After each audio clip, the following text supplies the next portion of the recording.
Bonsoir chers architectes, nous sommes à l'épisode 19 de notre série sur la préparation à la certification d'architecte de cloud ou architecte de solutions AWS. Alors, cet épisode se nomme le concept d'abstraction et bien évidemment elle fait suite à l'épisode précédent qui abordait notre site projet dans l'approche modulaire. Et je vous conseille de revoir cet épisode. Pour l'épisode 19 sur le concept d'abstraction, nous sommes toujours dans la phase d'analyse, bien évidemment. Nous nous acheminons vers la phase de codage et je vais donc faire un rappel de l'épisode précédent. Alors dans la précédente vidéo, nous avons vu de façon plus pratique l'approche modulaire avec notre site projet que vous connaissez bien évidemment si vous suivez cette série depuis le départ. Et normalement, je devais passer à la phase de codage, notamment avec le HTML.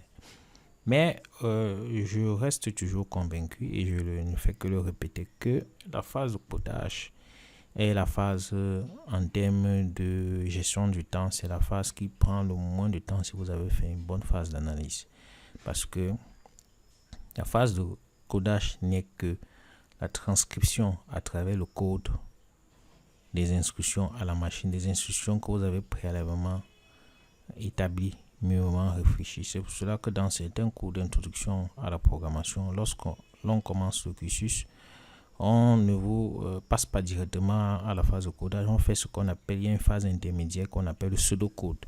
En fait, le code que vous devez établir avec le langage de programmation, vous l'établissez d'abord avec le langage naturel.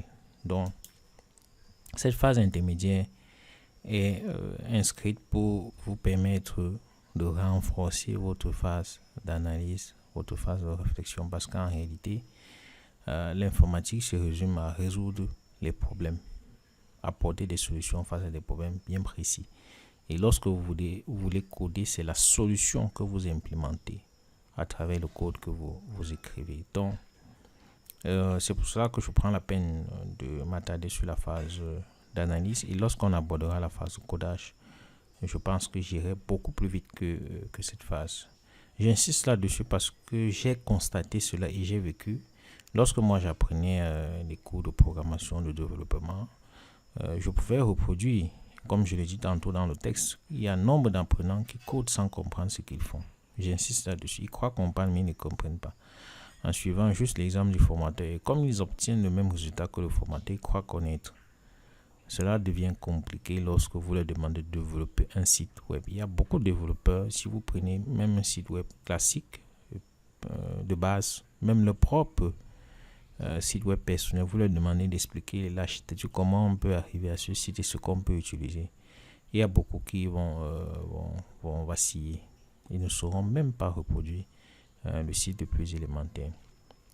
Mais je tiens à insister là-dessus que il est clair que lorsque vous entamez le parcours de développement, il y aura toujours une part de questionnement. Il y aura toujours des inconnus. Sinon, même les développeurs chevronnés ne se mettraient pas à apprendre chaque jour. Alors, donc, je fais justement cette vidéo aujourd'hui pour vous rassurer que c'est un processus normal. S'il y a des zones d'ombre dans votre parcours, vous ne devez pas arrêter. Et si vous voulez comprendre pourquoi vous ne devez pas arrêter, nous allons donc expliquer cela dans cet épisode avec le concept d'abstraction que j'ai déjà abordé dans l'épisode 4 et dans l'épisode 6. Donc, et je vous conseille d'aller consulter ces épisodes. Ici, vous ne voulez pas parcourir la vidéo, il y a la version écrite que j'ai mis bien évidemment en lien ici dans ce slide, mais que vous pouvez retrouver dans la version écrite de la présente vidéo. Vous verrez dans les liens de description, il y aura les liens vers l'épisode 4 et 6 où j'aborde justement, où je présente le concept d'abstraction. Et je reviens encore en reprenant cela aujourd'hui parce que c'est important. Et bien évidemment, dans cet épisode entier consacré au concept d'abstraction, je reprends ce que j'ai dit dans ces épisodes. J'ai dit, pensez au téléphone portable que vous utilisez au quotidien pour communiquer avec vos amis et vos proches. Vous souhaitez passer et recevoir des appels, utilisez la messagerie, consultez vos comptes. Bien évidemment, ce que vous faites tous les jours. En tant qu'utilisateur, vous utilisez bien évidemment, l'interface utilisateur du fabricant, l'écran, les boutons, tout, pour accéder aux fonctionnalités de base du téléphone. Donc, à travers l'écran de votre téléphone, vous pouvez communiquer, appeler, utiliser la messagerie. Ça, c'est votre interface. Mais lorsque votre téléphone est en panne, ce n'est pas l'écran du téléphone que le technicien utilise. Alors, donc, lorsque vous utilisez les fonctionnalités du téléphone, vous ne vous souciez pas de savoir comment réparer votre téléphone ou écrire un logiciel pour cela. Mais le technicien qui répare votre téléphone, en revanche, aura besoin d'une interface différente, du niveau différent, un type d'interface différent de ce que vous utilisez. Donc, il doit descendre plus bas à un niveau d'abstraction inférieur. Il a besoin de savoir comment les composants électroniques ou les composants internes du téléphone fonctionnent ensemble pour réparer.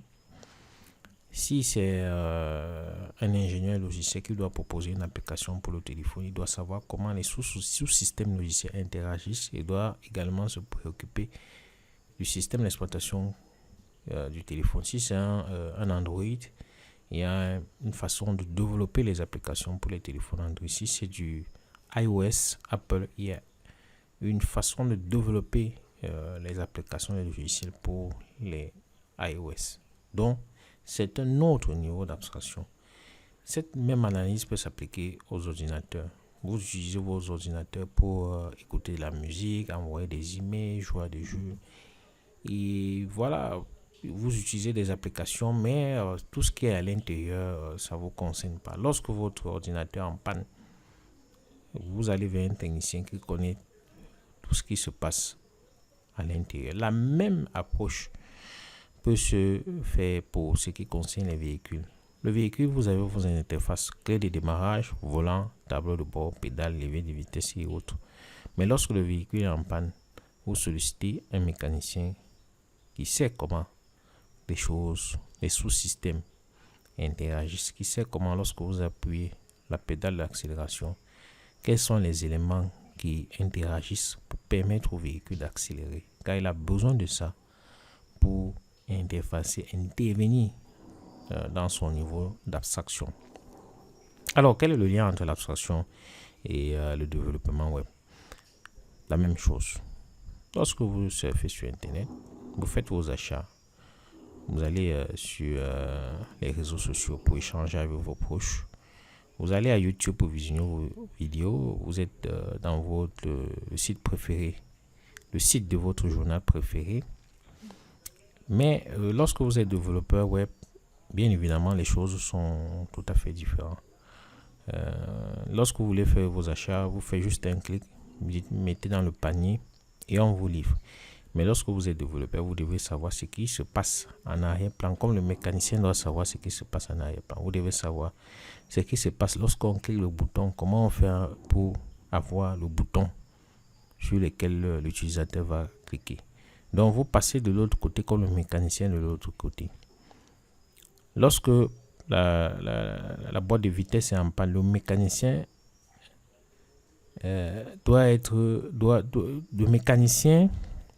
doit se servir d'un niveau d'abstraction inférieur pour résoudre le problème et vous permettre d'utiliser votre boîte de vitesse sans avoir à connaître le fonctionnement d'une boîte de vitesse. C'est la même chose lorsque vous êtes développeur. Vous vous servez de niveau d'abstraction inférieur pour que le visiteur du site voit par exemple un titre ou un bouton lorsque vous cliquez. Donc, vous dites, l'utilisateur, celui qui se connecte sur le site internet ne veut pas savoir ce qui se passe. Tout ce qu'il veut, c'est avoir son site web présent. Donc, vous devez savoir comment utiliser des niveaux d'abstraction inférieurs pour atteindre l'objectif que le visiteur de votre site vise. Donc, j'utilise cette image pour illustrer cela. Par exemple, le visiteur, lui, veut voir un titre sur la page. Ou du moins, on a défini qu'il fallait qu'il voie un titre sur la page. Vous vous servez du HTML, du CSS ou du JavaScript pour le fournir le titre en question. Donc, ce qui se passe est assez simple. Vous fournissez à la machine un code et la machine vous offre un rendu. J'ai pris un exemple. Vous voyez bien cet exemple. C'est un code, c'est du HTML. Vous observez bien, on va arriver là-dessus. Je prépare bien évidemment la phase de codage. C'est pour cela que j'ai établi cet épisode. Vous voyez bien ce code avec des mots que vous n'allez pas reconnaître si vous n'êtes pas dans le domaine. Mais si vous avez déjà eu à faire des codes de développement, vous allez comprendre. Lorsque vous fournissez ce code à la machine, il vous donne le résultat suivant. Il vous donne un texte avec une police bien grande. Un texte avec une police bien grande. Donc, je précise bien clairement, lorsque vous donnez à la machine un code HTML qui présente la structure suivante avec un encadré, un texte encadré par les mots H1, vous avez un titre. Voilà, ce qu'on peut appeler un titre, c'est-à-dire un texte qui a une police assez élevée. Donc, lorsque le texte est encadré par H1, ces deux mots-clés, alors la machine sait que, ok, si vous encadrez cela, cela veut dire que vous voulez un titre. Donc, c'est un peu comme dans le cours d'introduction à l'informatique de Harvard que j'ai recommandé, qui est gratuit. J'ai recommandé de consulter ce cours dans un précédent épisode. Ils disent bien que essentiellement la programmation informatique consiste à prendre des entrées et à créer des sorties, résolvant ainsi un problème. Donc, ce qui se passe à l'entrée et la sortie, ils disent bien c'est ce que nous pourrions appeler une boîte noire. Bien évidemment, dans le cours, ils précisent que la trame de leur cours, c'est de vous apprendre, du moins de vous guider pour que vous puissiez comprendre ce qui se passe dans la boîte noire. Mais nous ne sommes pas dans ce domaine-là. Ici, chez nous, dans cet épisode, nous sommes dans l'introduction au HTML. Alors, lorsque vous fournissez, comme je l'ai dit plus haut, un texte qui est encadré par deux codes, le code H1 que vous voyez ici et ce code, en entrée, c'est ce que vous donnez à la machine en entrée. En sortie, il vous donne un titre. Donc, tout ce que nous allons aborder durant notre parcours sur le HTML, le CSS ou JavaScript, c'est de savoir comment vous pouvez composer ces entrées pour obtenir les sorties. Donc, tout ce qu'on vous donne durant le parcours, c'est de dire, ok, voilà, par exemple, mon site que je veux obtenir. Si dans mon site, je veux obtenir ce titre-ci, quel est le code que je dois donner à la machine en entrée? C'est tout simplement ça, la formation que nous allons opérer, que ce soit HTML, CSS ou JavaScript. Qu'est-ce que je dois donner à la machine en entrée pour qu'il me fournisse en sortie ce que je vois ici? Si je veux avoir cette image-ci, qu'est-ce que je dois fournir à la machine? Si je veux avoir ce texte, qu'est-ce que je dois fournir à la machine en entrée? Si je veux avoir ces icônes-ci qui sont cliquables, qu'est-ce que je dois fournir? Si je veux avoir ce menu, qu'est-ce que je dois fournir à la machine? Si je dois avoir toute cette page de présentation, qu'est-ce que je dois fournir à la machine? Donc, c'est ce que nous allons voir durant ce parcours de développement en web. Ce qui se passe entre l'entrée et la sortie, la boîte noire, c'est un niveau d'abstraction plus inférieur qu'on ne peut pas présenter au niveau actuel du cours ou de vos connaissances. C'est clair. Savoir comment la machine parvient à partir des entrées que vous avez fournies à vous communiquer en sortie, par exemple le titre que vous voulez pour votre site web, c'est un niveau d'abstraction inférieur. Et cela ne vous concerne pas pour l'instant. Sachez juste que tout ce que nous allons vous fournir, c'est les entrées et la machine fera le reste pour produire la sortie. Le plus difficile, comme je le dis bien, pour un débutant, est de savoir travailler avec plusieurs couches d'abstraction en se limitant au niveau utile pour l'objectif à atteindre. C'est très important, c'est le plus difficile. C'est justement cela, l'abstraction. Et si vous n'intégrez pas ce concept, vous allez vite vous décourager. Comme le dit si bien, j'ai pris une source qui est le Exact Computer Center. Je pense que j'ai pas bien mis ça. Est-ce que c'est Exact Computer Center aux sciences. C'est un centre qui vise à la vulgarisation de l'informatique. Ils ont apporté une définition sur l'abstraction. L'abstraction signifie supprimer les détails inutiles. L'abstraction est largement utilisée pour simplifier des choses qui peuvent être très complexes. Les êtres humains utilisent des abstractions tout le temps presque sans réfléchir. Par exemple, si vous apprenez à conduire, on vous apprendra que mettre le pied sur l'accélérateur accélérera la voiture et mettre le pied sur la pédale de frein la ralentira. On ne vous apprendra rien sur le fonctionnement réel des systèmes d'accélération ou de freinage. C'est la même chose avec le développement.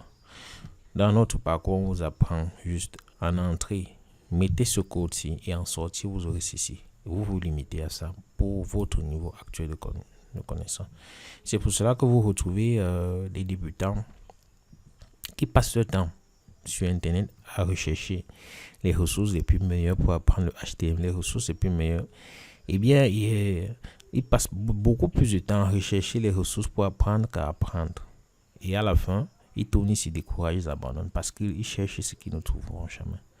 Le plus important, c'est de naviguer avec la couche d'abstraction propre à l'objectif qu'on veut atteindre. Votre objectif, c'est de développer un site web. Et vous devez apprendre d'abord, en entrée de jeu, ce qu'il faut donner à la machine pour obtenir ce que vous voulez en résultat. C'est tout. Tout ce qui se passe à l'intérieur de la machine, pour l'instant, n'est pas utile. Et si vous voulez entrer dans ce jeu, vous allez vous perdre. Donc, vous n'avez pas besoin de comprendre comment la machine parvient à transformer le test encadré avec le code H1 en titre. Ce niveau d'abstraction ne vous concerne pas en tant que développeur web. Voilà. Et cela me donne l'occasion de vous rappeler que l'informatique, c'est plusieurs niveaux d'abstraction. Et le plus difficile, c'est rester à son niveau d'abstraction. Le plus difficile. Il y a beaucoup de développeurs qui se perdent, qui veulent tout comprendre à la fois et au même moment. Et bien évidemment, pour un début, c'est très terrible. Parce que avec cette attitude, cette approche, vous vous perdez. Et c'est ce que je précise. Vous n'avez pas besoin de comprendre comment la machine parvient à transformer le texte encadré avec le code H1 en titre. Ce niveau d'abstraction ne vous concerne pas en tant que développeur. J'insiste là-dessus. C'est la présence de ces multiples niveaux d'abstraction qui explique les multiples fonctions qu'on retrouve en informatique. Comme vous pouvez le voir dans une image qu'a produite Swixman dans son livre Codical Handbook, un très bon livre qui met en perspective le développement ou l'ingénieur logiciel dans sa carrière. Bon, je vous conseille, si vous avez les moyens d'acquérir ce livre, c'est un très bon investissement. Bien évidemment, il est en anglais. Alors, dans ce livre, vous pouvez voir, il y a l'utilisateur final et il y a les machines. Il y a plusieurs couches d'abstraction. Il a défini une couche d'abstraction matérielle, une couche d'abstraction cloud, une couche d'abstraction d'exécution qu'il appelle runtime, une couche d'abstraction service, une couche d'abstraction application et une couche d'abstraction content. Et à chaque couche correspond des métiers, des fonctions bien précises. Et si vous observez sa classification, je ne dis pas qu'elle est universelle, mais elle nous donne au moins quelque chose. Si vous observez sa classification, il situe les développeurs web dans la couche d'expérience utilisateur, la gestion de l'expérience utilisateur, notamment application, la couche application. C'est ici que vous voyez bien website app dev. Donc, vous êtes au niveau, dans la classification, au niveau de ce qu'on appelle application. Et bien évidemment, ceux qui travaillent dans la boîte noire, qui transforment bien évidemment le code. Par exemple, j'ai parlé du code H1 que vous mettez en entrée et en sortie, vous avez le titre. Ceux qui travaillent le plus souvent dans la boîte noire peuvent se retrouver bien évidemment ici, dans la couche runtime et dans la couche hardware.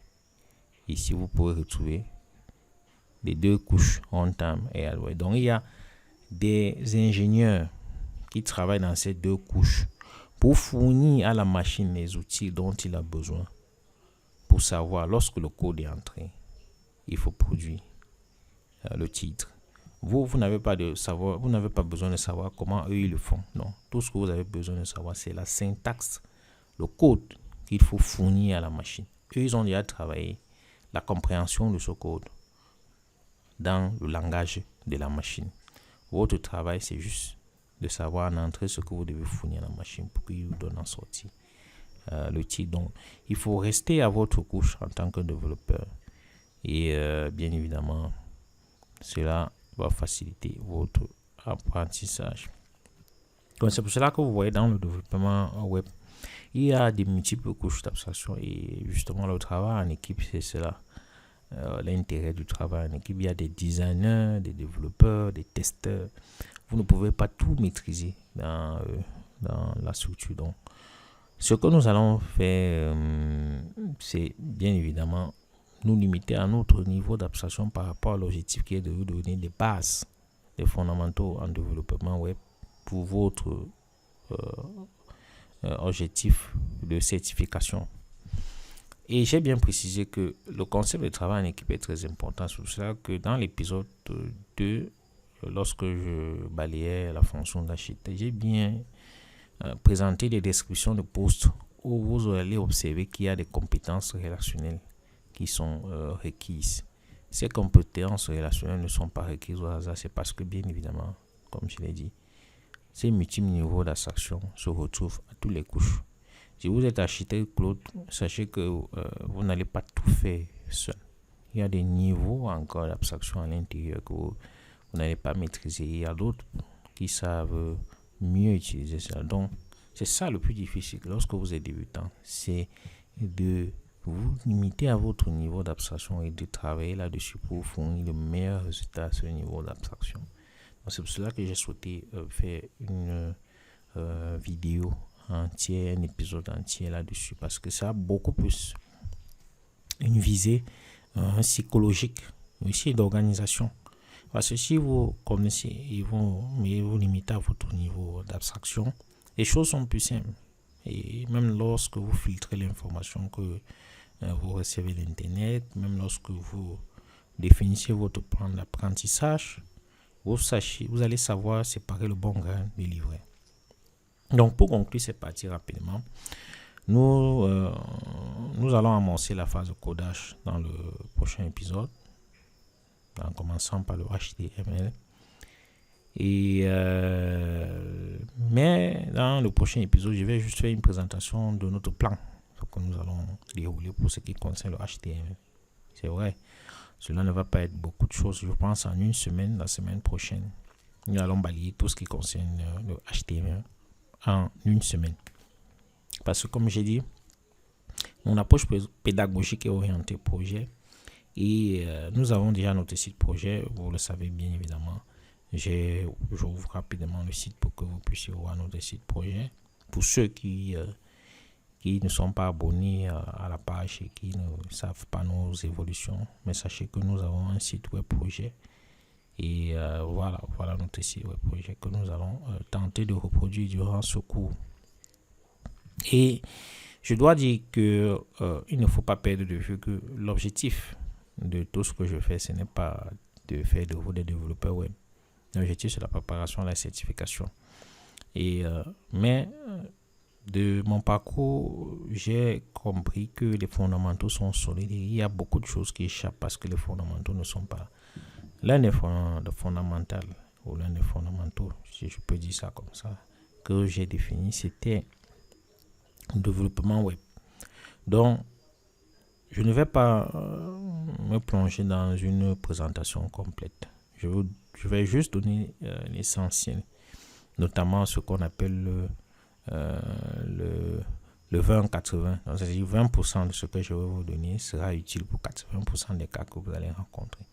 Et si vous voulez avoir des cours plus fondamentaux, plus complets, vous pouvez aller à Google, faire une recherche ou à YouTube, vous allez trouver des ressources qui sont plus abouties pédagogiquement pour maîtriser le HTML, le CSS ou JavaScript. Bien évidemment, je pense que lorsque je vais terminer ma présentation, je vais vous orienter vers les ressources que je juge utiles pour votre parcours. Bien évidemment, ces ressources sont toujours contraintes par le temps parce que le développement web est un domaine qui évolue très rapidement. Voilà, donc c'est mon approche, c'est ma façon de présenter les choses et je le fais en m'appuyant sur mon parcours, le retour d'expérience de ce que j'ai eu à vivre. Et voilà, pour ne pas rester dans le stade de la critique stérile. Alors, qu'est-ce que vous devez retenir de cette vidéo? Il faut savoir que la suite de notre parcours sur le développement web va bien évidemment porter sur le codage. Et dans cette phase, il va falloir jongler avec plusieurs niveaux d'abstraction. C'est pour cela que nous avons fait cet épisode-là. Pour vous faire comprendre que lorsqu'on va évoluer, il y aura toujours des zones d'ombre. Ces zones d'ombre masquent d'autres niveaux d'abstraction que vous ne pouvez pas maîtriser à l'état actuel de votre connaissance et par rapport à l'objectif de certification que vous voulez aborder. Ces niveaux d'abstraction ne seront pas utiles pour vous. Vous ne pouvez pas tout maîtriser. Ce n'est pas possible. Donc, conjuguer avec les niveaux d'abstraction doit être naturel pour vous. De la même manière qu'on le fait au quotidien. Notamment, j'ai pris des exemples des véhicules que vous roulez sans... Vous pouvez rouler un véhicule toute votre vie sans connaître le fonctionnement du véhicule. Est-ce que cela vous empêche d'atteindre votre véhicule?